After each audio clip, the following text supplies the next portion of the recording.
할렐루야. 한 주 동안 잘 보내셨나요? 네, 저희는 계속해서 저희 스피릿에 대해서 계속 말씀을 나누고 있습니다. 우리 스피릿 총 12가지인데요.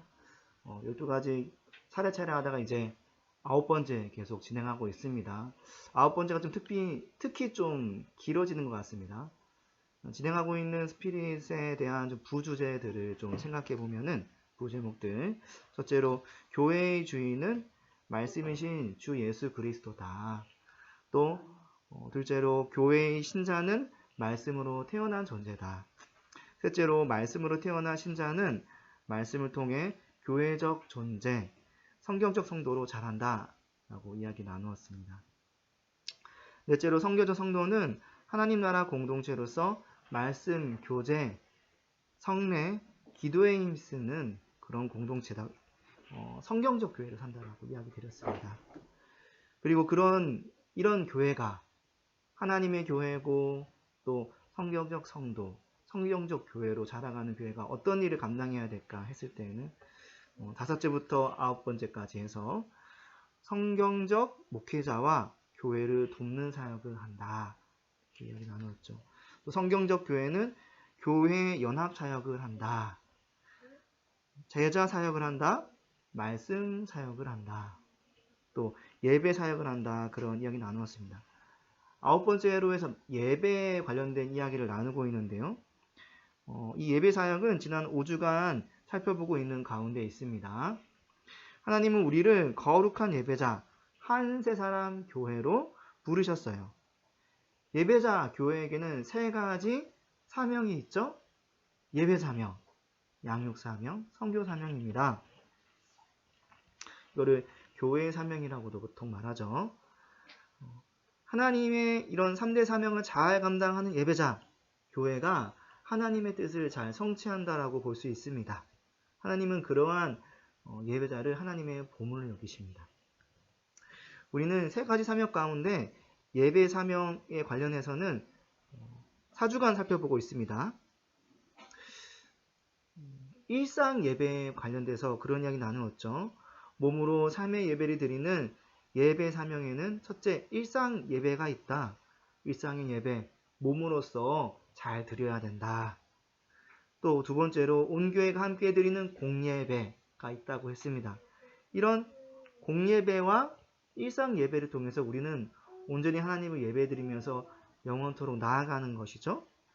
공예배 가운데 우리가 좀 기억해야 될 본질적 중요한 부분이 2가지 있었습니다. 그것은 언약적이다. 또 구속사적이다 라는 사실입니다. 공예배를 통해 무너진 일상 예배가 회복되어진 역사들이 있는데 이런 언약적 요소들 또 구속사적인 요소들을 통해서 이런 것들이 잘 회복되고 그리고 일상예가 회복되고 공예배도 더 분명하게 나아가게 되는 거죠. 어떻게 이런 것들을 예배를 드리며 나아가야 될까 했을 때 유의점으로서는 악한 세대와 구별되고 말씀으로 마음을 새롭게 하고 또 어떤 선택을 할지 항상 하나님의 뜻을 분별하며 나아가야 된다라고 이야기 나누었습니다. 오늘은 예배자, 교회의 3대 사명 가운데서 드디어 2번째, 네, 이제 2번째 넘어갑니다. 양육 사명에 대해서 알아보고자 합니다. 지난 4주에 걸쳐서 예배 사명 알아봤다면 이번 양육 사명은 4주 정도 진행되겠습니다. 뭐 거의 비슷비슷하네요. 네, 한 주 정도 하면 좋긴 할 텐데 네, 한번 알아보도록 하겠습니다. 디모데전서 4장 1에서 2절 말씀 이렇게 시작합니다. 그러나 성령이 밝히 말씀하시기를 후일에 어떤 사람들이 믿음에서 떠나 미혹하는 영과 귀신의 가르침을 따르리라 하셨으니 자기 양심이 화인을 맞아서 외식함으로 거짓말하는 자들이라. 바울은 디모데와 에베소 교회에게 보내는 편지인 디모데전서에서 성령께서 어떻게 말씀하셨는지를 설명해 줍니다. 그것은 성령께서 바울에게 직접 계시하신 것일 수도 있고 아니면은 다른 사도들 그런 성령의 감동을 받은 사람들을 통해서 좀 계시를 받은 것일 수도 있습니다. 아무튼 그런 성령께서 주신 말씀 가운데서 나중에 있을 일을 이야기해 주셨다는 거예요. 그것은 나중에 믿음에서 떠나는 신자들이 있다. 그런 예배자들이 있을 거라는 사실입니다. 믿음 피스티스, 여기서 믿음이라고 하는 것은 바른 복음을 말하죠. 즉, 바른 복음을 믿는 믿음에서 떠나는 일이 생기는 거예요. 그런 예배자들이 있다는 사실입니다. 이건 원래 예수님을 믿던 신자들에게는 좀 충격이죠. 어떻게 바른 복음에서 떠날 수가 있는가? 라는 거예요. 원래 그들이 예수 믿을 자들인데 도대체 왜 그런 거지? 라는 겁니다. 바울은 믿음에서 떠난 사람들의 상태도 말씀에서 이야기했었습니다. 바울은 그들이 미혹하는 영을 따른다라고 말을 합니다. 미혹의 영, 따른다, 프로세코인데요. 주의하다, 전념하다입니다. 그들이 하나님의 영, 성령에게 속하여 하나님의 뜻에 전념하며 사는 줄 알았는데 그렇지 않았다는 거예요. 미혹하는 영, 세번역, 속이는 영입니다. 세번역에서는 속이는 영이라고 번역합니다. 그들이 속이는 영을 따라서 그 길에 전념하고 있다는 거예요. 그 바르지 않은 길. 마치 창세기 3장에서 사단이 뱀을 통하여 여자를 유혹하면서 범죄하게 하죠? 그런 것과 같이 속이는 영에게 유혹을 받아서 바르지 않은 길로 믿음을 떠나버린 거예요. 바울은 그들이 귀신의 가르침, 그러니까 세번역에서는 악마의 교훈, 이런 것에 전념한다라고 말을 합니다. 원래 그렇게 바른 복음을 따랐던 사람이었지만은 그렇지 않다는 거, 그런 거죠. 믿음에서 떠난 예배자의 특징도 이야기를 합니다.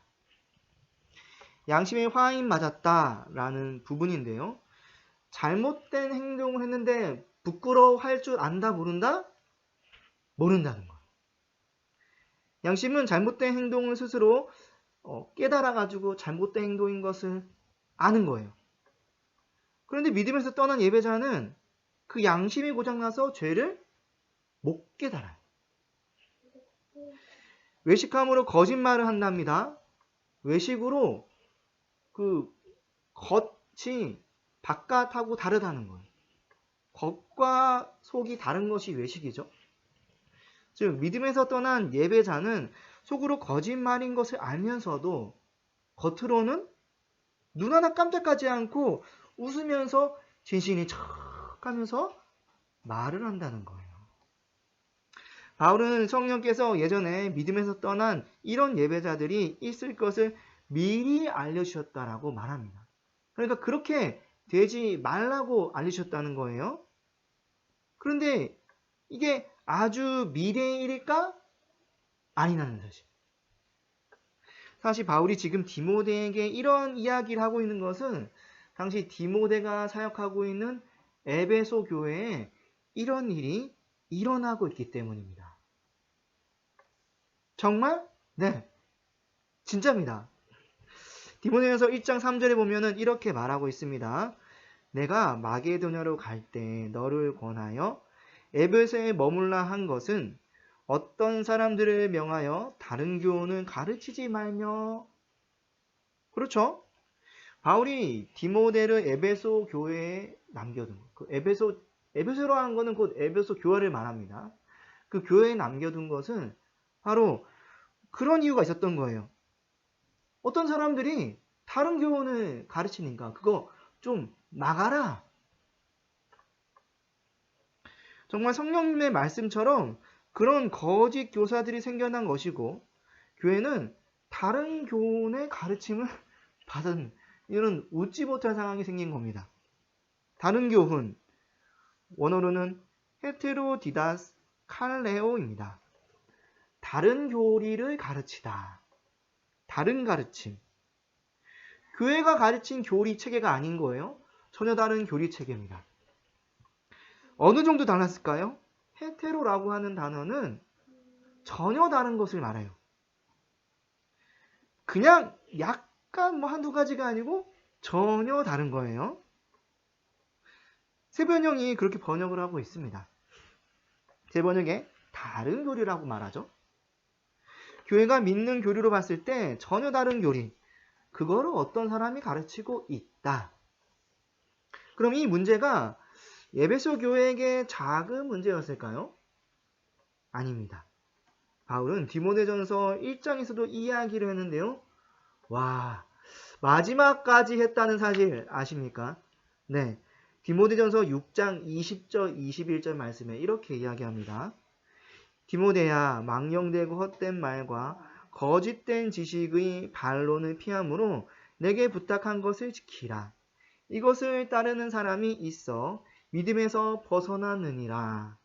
은혜가 너희와 함께 있을지어다.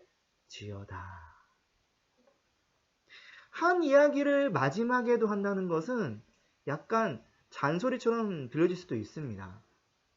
그런데 또 한다? 네, 그만큼 중요하기 때문이죠. 그만큼 에베소 교회에 좀 심각한 문제였었고, 에베소 교회에게 보내는 이 디모데 전서 가운데에서 핵심 내용 중 하나라고 볼 수 있습니다.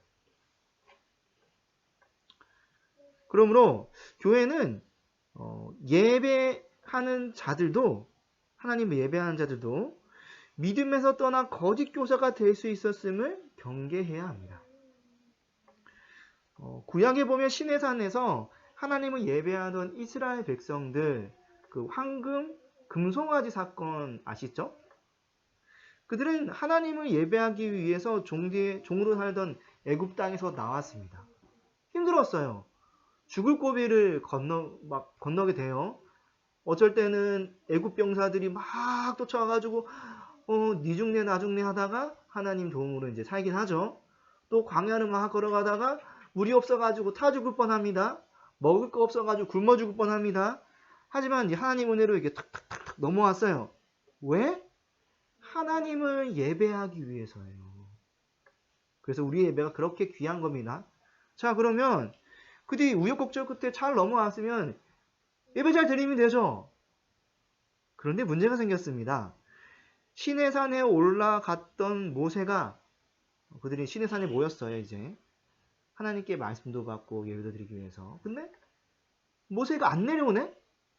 하루, 이틀, 3일 기다려도 안 내려오는 거예요.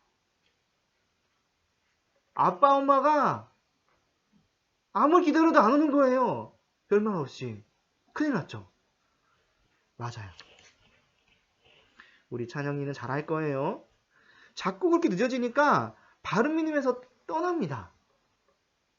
그리고 그들 가운데 거짓 교사들이 일어났는가? 이제 이들이 백성들을 이제 선동해가지고 아론을 막 설득합니다. 우리를 인도하던 모세가 어떻게 되는지 모릅니다. 아론님, 우리를 위하여서 좀 우리를 인도할 신을 만들어 주세요. 좀. 아론이 이에 동정하죠. 백성들에게 금을 모으라고 명령을 하고요. 금을 모아서 뚝딱뚝딱 금송아지를 만듭니다. 그리고 나서 그 금송아지에 대해서 어떻게 말하냐면은 너희들을 이스라엘의 애굽에서부터 인도하여낸 신이라고 선포를 하고요. 그리고 그것을 완성한 다음 날 그 금송아지의 절기, 여호와의 절기일이니까 섬기자라고 말을 하는 거예요. 이 백성들은 그 다음날 진짜 실행을 합니다. 우상 앞에서 번제도 드리고요. 화목제도 드리고요. 먹고 마시며 뛰놀아요. 와, 오늘날로 치면 주일 공예배 드린 거예요. 네. 황금 송아지를 툭 두고 지금 예배를 드리고 있는 겁니다. 놀라운 사실. 그들이 방금 전에도 모세 목사님과 함께 하나님을 예배하고 또 모세 목사님 기다렸었는데 이게 웬일입니까? 그들이 그렇게 하나님을 예배하다가 거짓된 이야기들을 쫓아서 이상한 예배 드리게 된 게 1년? 아니에요. 몇 달후도 아니고요. 그냥 며칠 그들이 뛰는 못에 안 보이니까 마음 변심해가지고 그렇게 돼버린 거예요. 단 며칠만으로도 충분하다. 거짓 교사가 뭐 그때만의 일이겠습니까? 아닙니다. 지금도 얼마든지 교회 안에서 일어날 수 있는 일들입니다. 뭐 큰미등교회 변승우 목사. 제일 처음에 큰미등교회 아주 떠들썩했었죠. 저거 이단이냐 아니냐 뭐 그렇게까지도 몰고 가고 했는데 지금은 거의 이단시 되어지는 것 같습니다. 신사도주의자라고들 보통 이야기를 하죠. 처음엔 단순하게 은사를 귀하게 여기는 그런 교회인 줄 알았는데 그게 아니었던 거예요. 교회는 그럼에도 불구하고 급성장하게 됐고 지금은 이제 문제지되니까 교단들이 이단시 하게 되고 교류를 금지하고 있습니다. 이름도 바꿨어요. 사랑하는 교회로. 하지만 그 세력은 아직까지 남아있어가지고 많은 사람들과 또 교회, 목사님들이 또 성도들이 따르고 있어요. 거짓 교사가 이렇게 무섭습니다. 사랑제일교회 정광훈 목사님이 옛날에 정광훈 목사님 진짜 유명한 부흥사셨습니다. 지금도 좋아하시는 분들이 많아요. 근데 현재 어떤 목사님으로 정평 나 있나요? 네, 정치하는 목사죠. 그리고 돈놀이 하는 목사님처럼 보여지기도 합니다. 뭐 이렇게 사랑제일교회 그 재개발 구역 들어가지고 그거 돈 더 받아내려고 여러 가지 하는 활동들이 있는 것 같아 보여서 좀 그렇게 보이는 거죠. 거짓 교사와 같이 보입니다. 그가 속된 교회가 어떻습니까? 서서히 망해가는 것 같고 이상해요. 그렇죠? 그러므로 교회는 하나님을 예배하는 자들도 하나님을 믿는 믿음에서 떠나서 거짓 교사가 될 수 있음을 경계해야 합니다. 오래된 교회일수록 유서 깊은 교회일수록 어쩌면 더 조심해야 될지 몰라요. 오래된 신자도 마찬가지겠죠?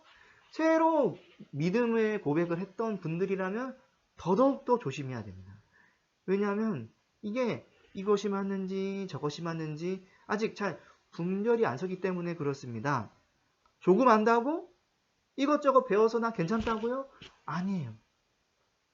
그런 교회도 그런 목사님도 그렇게 되어버린 거 우리가 어떻게 하겠습니까? 그럼 이런 거짓 교사를 경계하고 막기 위해서 어떻게 해야 될까? 우리 예배자들은 말입니다. 자, 디모데전서 4장 1절 말씀 제가 한번 읽어드리겠습니다. 그러나 성령이 밝히 말씀하시기를 후일에 어떤 사람들이 믿음에서 떠나 미혹하는 영과 귀신의 가르침을 따르리라 하셨으니. 그렇죠? 여기서 좀 중요하게 볼 부분은 귀신의 가르침을 따르리라 했다고 한 부분이에요. 바울은 디모데에게 거짓 교사들이 잘못된 가르침을 따를 것이라고 말을 합니다. 자, 그들이 거짓 교사인 것은 그들이 따르고 있는 거짓 가르침이 있다라는 사실이에요. 그들도 원래 주님을 믿던 예배하던 자들이었는데 그 거짓 가르침 때문에 그렇다라는 말입니다. 그러면 이후에 다른 교훈들, 다른 그런 거짓 교사들도 다 그런 거짓 가르침 때문에 되어졌다라고 말할 수가 있는 거예요. 그러므로 거짓 교사들의 발생 원인이 이런 거짓 가르침, 다른 교훈들을 막으면 어떻게 될까요? 네, 거짓 교훈만 막으면은 거짓 교사들이 일어나고 또 거짓 가르침을 따르는 성도들도 막을 수 있습니다. 이들이 어떻게 다른 교훈, 이런 거짓 가르침을 배웠을까요? 생각해 볼 필요가 있겠죠. 밖에서 영향을 받아서 들어왔을 수도 있어요. 예배자가 항상 교회에만 있는 것이 아니죠.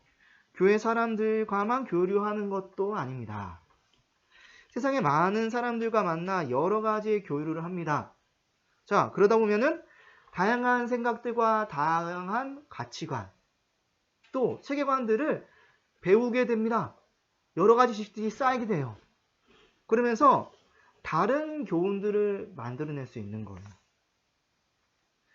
밖에서 직접 거짓 교사들이 들어올 수도 있어요. 뭐 예배당 문은 열려 있고 누구나 들어올 수 있죠. 교회에 들어온 신자들을 교회가 어떻게 뭐 당신 누굽니까? 막 따져 묻습니까? 일단 경험을 봐야죠. 어떤 사람인지. 경험을 보다 보면 이 사람이 어떤 분인지 판별이 되게 되고, 아, 이 사람이 잘못된 말씀을 갖고 있구나, 잘못된 생각 갖고 있구나, 세상 그런 가치관에 아주 그냥 푹 빠져 있구나, 구원받을 만한 그런 여력이 있겠구나, 없겠구나를 판단하게 되는데, 그런 과정 가운데에서 그런 거짓 가르침을 배울 수도 있습니다. 새신자, 아주 똑똑한 새신자인 거예요. 그래서 하나님 말씀을 배우는데 세상 가치관을 토대로 말씀을 배우는 거예요. 네, 그들이 거짓 교사가 될 수도 있는 부분도 있죠. 그렇게 거짓 가르침 교회 안에서도 막 생길 수가 있습니다. 안에서도 스스로도 생겨날 수 있다는 사실을 아십니까? 예배자도 사실은 뭐 죄성이 아예 없는 것은 아닙니다. 구원받았다고는 하지만은 죄의 습관이 사라진 것은 아니기 때문인 거죠. 하나님께서 그 예수님 재림을 통해서 이렇게 그 하나님 나라를 완성하지 않는 이상은 우리는 죄의 습관 가운데 어느 정도 노출되어 있는 것이 사실입니다. 그러므로 교회에 있으면 여러 가지 말씀들을 알아가지만 그러다가 잘못된 그런 다른 교훈들 이런 것들을 만들어낼 수가 있는 거예요. 말씀을 충분히 배우지 못해서 또는 잘못 배울 수도 있고요. 또는 잘못 깨달아서 아, 이게 하나님 말씀이구나. 근데 알고 봤더니만 세상 진리나 뭐 그가 깨달아가지고 알게 된 뭐 교회의 진리라고 하는 진리나 그게 뭐 비슷한 거예요. 그렇게 교회 안에서도 양산될 수가 있습니다. 그럼 당시 에베소 교회에서 거짓 교사들이 가르쳤던 거짓 가르침은 무엇일까? 이것도 살펴봐야 되겠죠? 에베소 교회에서 생기던 다른 교훈. 네, 금욕주의입니다. 디모데전서 4장 3절 말씀에 이렇게 말하고 있습니다. 혼인을 금하고 어떤 음식물은 먹지 말라고 할 터이나. 자, 혼인을 금한다? 음식을 먹지 말라 한다? 먼저 혼인이라고 하는 그 결혼 제도입니다. 혼인을 금한다는 것은 성적 욕망을 죄악시 여기다 보니까 혼인을 금지시키는 거예요. 그런 성에 대한 금욕을 추구하는 것을 미덕으로 여기는 거예요. 더 의롭게 여기는 거죠. 자, 음식입니다. 음식을 다 먹을 수도 있긴 있는데 그 중에서 어떤 거는 먹지 마세요 라고 하면서 정해주는 거예요. 음식을 가려 먹는 거예요. 왜? 이 음식을 먹으면 뭔가 좀 안 좋은 것 같으니까 뭐 그런 생각이 아니면 금지를 못 하겠죠. 그러니까 이런 음식을 가려 먹음으로써 어떤 음식에 대한 먹는 것 그것도 탐욕으로 보면서 좀 이렇게 절제시키고 금지시키고 식욕에 대한 금욕을 통해서 더 하나님께 나아갈 수 있다라고 생각하는 것 같습니다.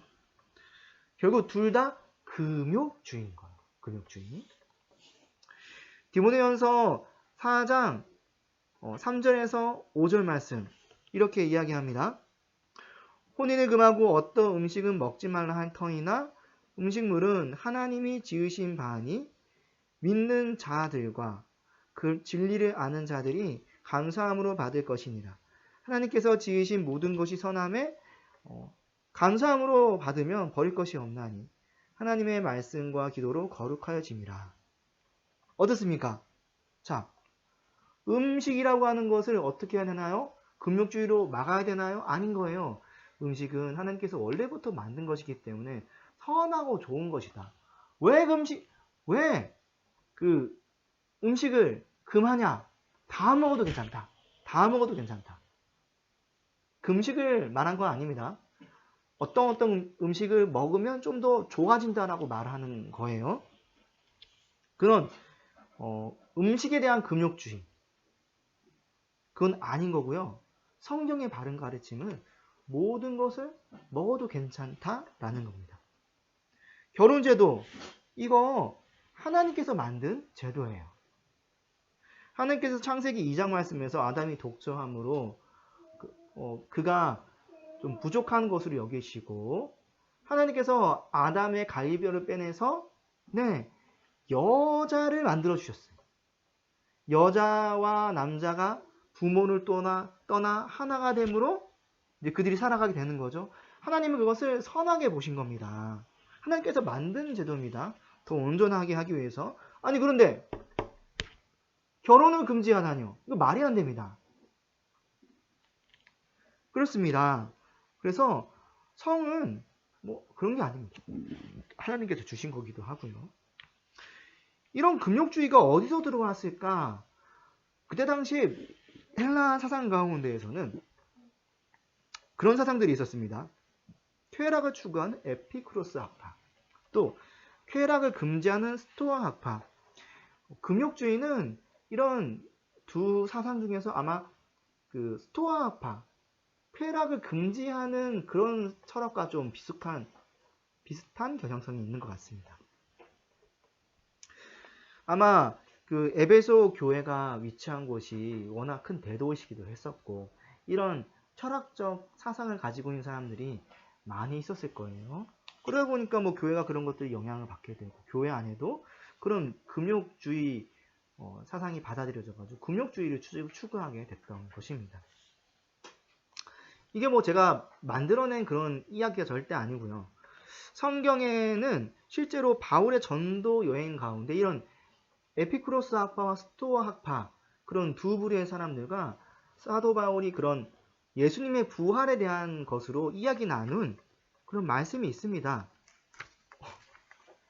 가짜 아니냐고요? 네, 진짜입니다.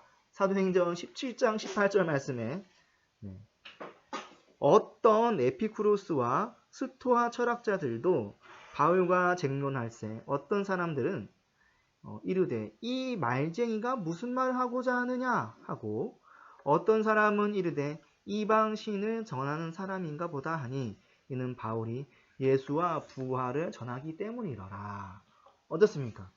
이 말쟁이, 아무래도 그 바울이 예수님의 그 죽으심과 부활에 대해서 열심히 강변했던 것 같고, 에피쿠로스 학파하고 스토아 학파는 그게 뭔 소리 하는 거야? 아, 이방신 그 뭐 그런 신이 있나 보다 했던 거죠. 자, 근데 하물며 에베소가 대도시인데 그때 당시 주도 아닙니까? 그때 당시. 그런데 그런 주도에 그 이방인 교회에 그런 철학적 개념이 없었다? 아, 이거 말이 안 됩니다. 그래서 직간접적으로 영향을 받다 보니까 그런 잘못된 교리들이 만들어졌던 것 같습니다. 또 어떤 게 있습니까? 디모데전서 1장 3절 4절에는 두 가지 사실에 대해서 이야기를 합니다. 디모데전서 1장 3, 4절에 내가 마게도냐로 갈 때 너를 권하여 에베소에 머물라 한 것은 어떤 사람을 명하여 다른 교훈을 가르치지 말며 신하와 족보와 끝없이 몰두하지 말게 하려 함이라. 이런 것은 믿음 안에 있는 하나님의 경륜을 잃음보다 도리어 변론을 내는 것이라. 성경을 근거로 꾸며서 이야기를 만들어내는 것과 의미 없는 족보 이야기만을 그냥 막 해냈다는 겁니다. 자, 쉬운 성경에 보면은 이 신하에다에서 사실이 아닌 이야기라고 번역해주고 있어요. 무슨 말이냐면은 성경에 여러 가지 이야기들이 있는데 그 성경에 있는 이야기들 가지고 막 꾸며내가지고 없는 말을 막 꾸며내서, 아예 없는 건 아니에요. 성경에 남아있는 이야기인데 좀 이것저것 덧붙여서 신화화 만들어냈다는 거예요. 뭐 성경에 여러 가지 이야기들이 참 많죠. 뭐 아담 이야기도 있고 무드셀라 이야기, 아브라함 이야기, 다윗 이야기, 뭐 이런 걸지도 모르겠습니다. 이거 가지고 막 뭔가를 양산해냈던 것 같습니다. 족보입니다. 끝없는 족보. 신약 성경에는 끝없이 이어지는 족보 이야기라고 말하고 있습니다. 뭐냐면은 성경에 족보 이야기가 진짜 있습니다. 아담의 족보도 있고, 그쵸? 에서의 족보도 있어요. 예수님의 족보도 있고요. 족보 이야기가 참 많은데요. 그런 족보 이야기 할 수 있는데 끝없이 이어지면서 불필요하게 뭔가를 계속 또 만들어내는 거예요. 사람들의 호기심을 자극하면서 이럴 수도 있을까? 저럴 수도 있을까? 근데 방금 읽었었던 말씀 가운데서 사도 바울이 어떻게 말하고 있습니까? 사람들이 이런 신화 족보 이야기 하다 보니까 그런 거에 막 몰두하면서 나아가는 거예요. 그리고 결국 두 번째 문제는 그런 거 몰두하다가 하나님의 구원 경륜을 이르지 못하는 길로 다다르게 된다는 거예요. 그렇죠? 믿음 안에 있는 하나님의 경륜을 이름보다 도리어 변론만 내는 것이라. 막 서로 싸우고 다투고 이게 맞니 저게 맞니 하는 거죠. 또 바울은 디모데 그런 전서에 나와 있는 그 에베소 교회 율법주의를 따라갔던 것 같다는 사실을 좀 이야기해 줍니다.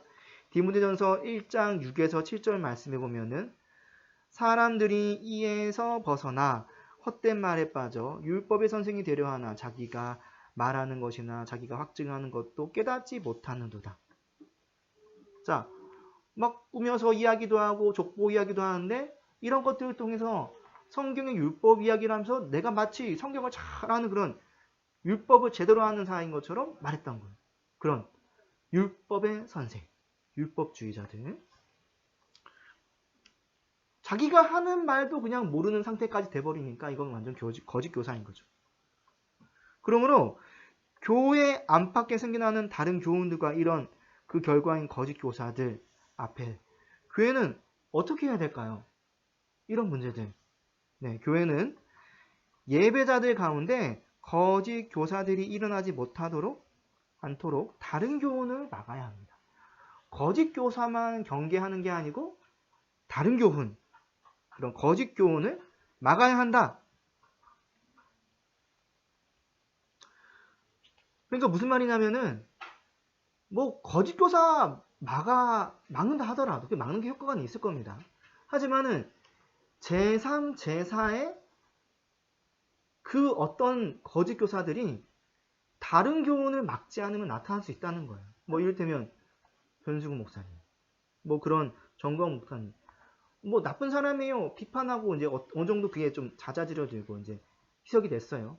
하지만 그들이 가르치는 다른 교훈에 대해서 막 이야기를 제대로 안 해놓으면은 여기저기서 다시 일어날 수 있다는 사실들입니다.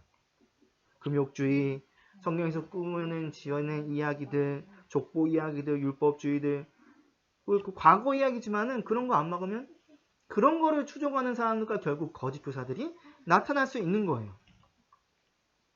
또 현재 시대에 새롭게 양상되는 그런 뭐 거짓 교훈들 그런 것도 있을 수도 있겠죠. 어떤 것이 요즘 또 일어나고 있습니까? 뭐 옛날부터 있었던 것들 중에 하나가 일천번제죠. 일천번제. 일천번제는 성경적이지 않은 겁니다. 성경에 일천번제가 있긴 있어요. 근데 솔로몬이 드렸던 그 일천번제에 대해서 말을 하고 이렇게 하는 건데 1000번씩 이렇게 예물을 드려서 하나님 앞에 예배드리는 그런 건데 솔로몬은 이 일천번제를 1000일 동안 1000번씩 드린 게 아니고 한꺼번에 했습니다. 한꺼번에. 그래서 기름이 철철 넘쳐 흐르고 뭐 그랬던 거죠. 그런데 1000번제를 드려야지 뭔가 효험이 있고 하나님께 기도드린 게 이루어지기도 하고 잘못된 신앙으로 빠져들게 합니다. 마치 샤머니즘적인 그런 신앙으로 나아가게 합니다. 1000번제의 뭐 의미만 담아서 하나님께 거룩한 그런 영과 진리로 드리는 예배를 진실되게 한번 드리자. 그렇게 드리면 주님께서 그거는 또 1000번제만큼 또 귀하게 솔로몬에게 받으셨던 그런 걸로 받으시지 않겠습니까? 1000번을 꼭 드려야지만 되어지는 그거 아닌데 예수 그리스도는 말미암아 다 성취되어진 건데 참 심각합니다. 네. 이제는 그런 부분에서 많이 알고 있어서 안 그런 것도 잘 이제 알고 있는 부분들도 있지만 모르는 분들도 있죠. 뭐 또 유대인의 교육법. 유대인의 교육법으로 안 가르치면 학생이 이상해지나요? 뭐 책도 좀 나오고 하는데 그런 교육법 자체의 교육론은 좋을 수가 있습니다. 근데 그렇게 안 한다고 뭐 아이들이 이상해질까요? 또 창조과학회. 창조과학회가 좋습니다. 네, 저도 창조과학회 잘 알고 있고요. 또 좀 배웠었고. 근데 그런 창조과학회로 성경까지 해석을 하고 뭔가를 많은 것들을 해나가야 되는 건가요? 잘못하면은 창조과학회가 과학이 성경 위에 군림할 것 같기도 해요. 창조과학회 활동 자체가 나쁘다는 것이 아니고 그것이 모든 것이냐 이게 신뢰하면서 나아가는 거는 잘못된 것 아닐까요? 뭐 또 금식의 능력. 금식기도 안 하면 이상한 신자 아니잖아요. 네. 금식기도 자체가 성경에 나와 있고 또 좋은 부분들이 있지만은 마치 금식기도 안 하면 이상한 사람처럼 물려지는 그런 것들은 지양해야 되겠죠. 바르지 않은 태도입니다. 그런데 이렇게 예배자들이 믿음에서 떠나 하나님을 예배하지 않게 하는 거짓 교사와 거짓 교훈을 막는 것도 중요하지만 좀 더 근본적으로 이 문제를 해결하는 방법 없을까요? 하나님을 예배하는 자로 평생 하나님을 예배하는 한세 사람 교회로 살아갈 수 있는 가장 유익한 방법 무엇일까요? 네, 바로 오늘 우리가 꼭 나누어야 될 양육에 대한 부분입니다. 양육. 양육을 통해서 예수님의 좋은 일꾼, 좋은 예배자가 되면 된다라는 사실이에요. 그게 가장 좋은 방법입니다. 디모데전서 4장 6에서 4에서 6절 말씀 이렇게 말을 하죠. 하나님께서 지으신 모든 것이 선하매 감사함으로 받으면 버릴 것이 없나니 하나님을 말씀과 기도로 거룩하여 짐이라. 내가 이것으로 형제를 깨우치면 그리스도 예수의 좋은 일꾼이 되어 믿음의 말씀과 내가 따르는 좋은 교훈으로 양육받으리라.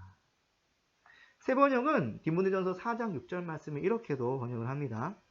그대가 좋은 교훈으로 형제 자매를 깨우치면 그대는 믿음의 말씀과 그대가 지금까지 쫓고 있는 좋은 교훈으로 양육받아 그리스도 예수의 좋은 일꾼이 될 것입니다. 바울은 디모데에게 이렇게 이야기하는 거예요. 에베소 교회 안에 다른 교훈을 가르치는 교사들이 있느냐? 그리고 다른 교훈들도 막 일어나고 있느냐? 잘 막아라. 잘 막아. 그런데 그런 것들을 가장 잘 억누르고 없애고 하는 방식은 너가 말씀으로 잘 양육받아가지고 그렇게 자라가서 좋은 일꾼, 좋은 예배자로 나아가는 것이라는 겁니다. 그냥 난 예배자가 됐어. 그럼 됐지 뭐 어때? 이런 게 아닌 건 거예요. 예배자로서 자라가서 하나님께서 기뻐하시는 그런 좋은 일꾼, 좋은 예배자로 되어져야 된다는 사실입니다. 예배자의 정체성으로 갖고 그렇게 그냥 가는 것으로 끝낸 게 아니고 계속 나아가야 된다. 이것이 우리에게 중요한 길이고 또 거짓 교사를 물리치고 또 거짓 교훈 그런 가르침을 막는 가장 좋은 길입니다. 그러므로 교회는 예배자로서 하나님을 더 잘 예배하기 위해 양육을 통해 예수님의 좋은 일꾼, 좋은 예배자가 되어야 합니다. 속담에 이런 말이 있습니다. 고인물은 썩는다. 사자성어기도 합니다. 나는 예수를 믿어. 괜찮아. 이제 된 거 아니야? 바로 그때가 거짓 교사와 그런 거짓 가르침에 넘어지기도 하고 유혹받을 수 있는 가장 위험한 순간입니다. 물이 그냥 그대로 있으면은 썩는 거예요. 물이 썩는데 뭐 예배자라고 안 그랬겠습니까? 오늘도 내일도 영원토록 나는 예배자이니 주님께서 나를 받아주실 것이니 난 괜찮아, 난 괜찮아. 아닌 거예요. 계속 하나님을 더 잘 예배하기 위해서 양육받고 또 받고 또 받으면서 나아가야 되는 거예요. 마치 우리가 하나님의 그런 그 나라의 완성을 바라면서 계속 나아가듯이 말입니다.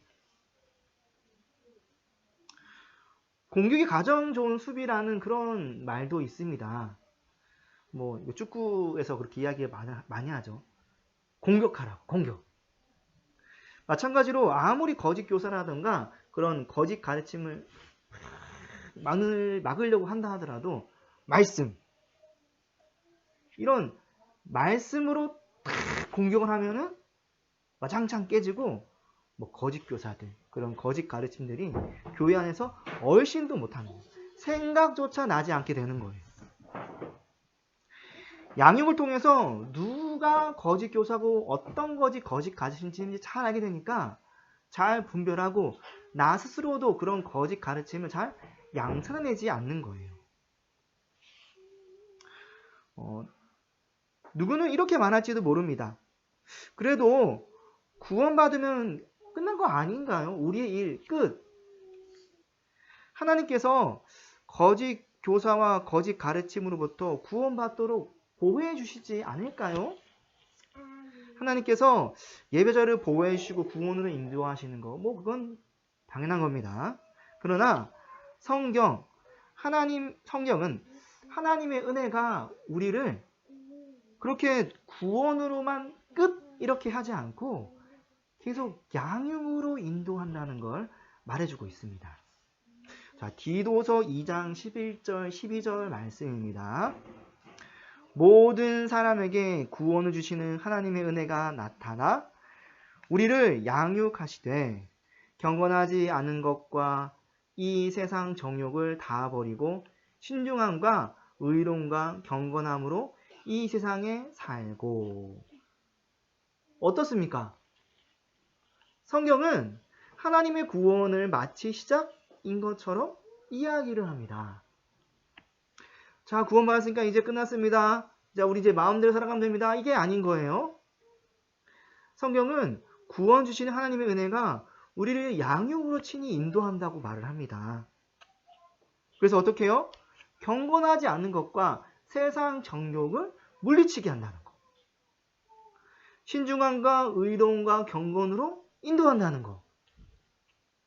그렇게 해서 어떻게 합니까? 우리가 잘 양육받아가지고 하나님께서 기뻐하시는 예배자, 그런 좋은 일꾼으로 살아가게 한다는 거예요. 그러므로 예배자는 양육을 통해 더 좋은 예배자로 계속 자라나 하나님을 더욱 잘 예배하는 예배자로 양육받으며 나아가야 합니다. 이제 말씀 맺겠습니다. 교회는 하나님을 예배하던 자들도 믿음에서 떠나 거짓 교사가 될 수 있다는 사실에 경계해야 합니다. 교회는 예배자들 가운데 거짓 교사들이 일어나지 않도록 다른 교훈을 막아야 합니다. 교회는 예배자로 하나님을 더 잘 예배하기 위해서 양육을 통해 예수님의 좋은 일꾼, 좋은 예배자가 되어야 합니다. 이 시간 다 같이 기도드리겠습니다.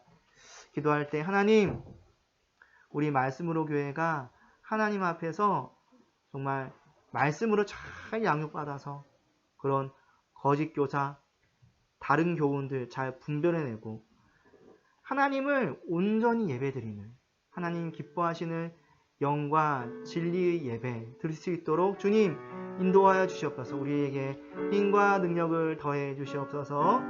함께 기도하겠습니다. 사랑과 은혜가 많으신 하나님 아버지 감사합니다. 우리의 연약함 아시는 주님께서 그 예배자가 하나님 은혜에 이끌려 계속 양육받으며 그 구원으로 인도받게 하시니 감사합니다. 하나님, 지치지 않고 이 양육받는 일에 힘써 나아가도록 도와주시옵소서.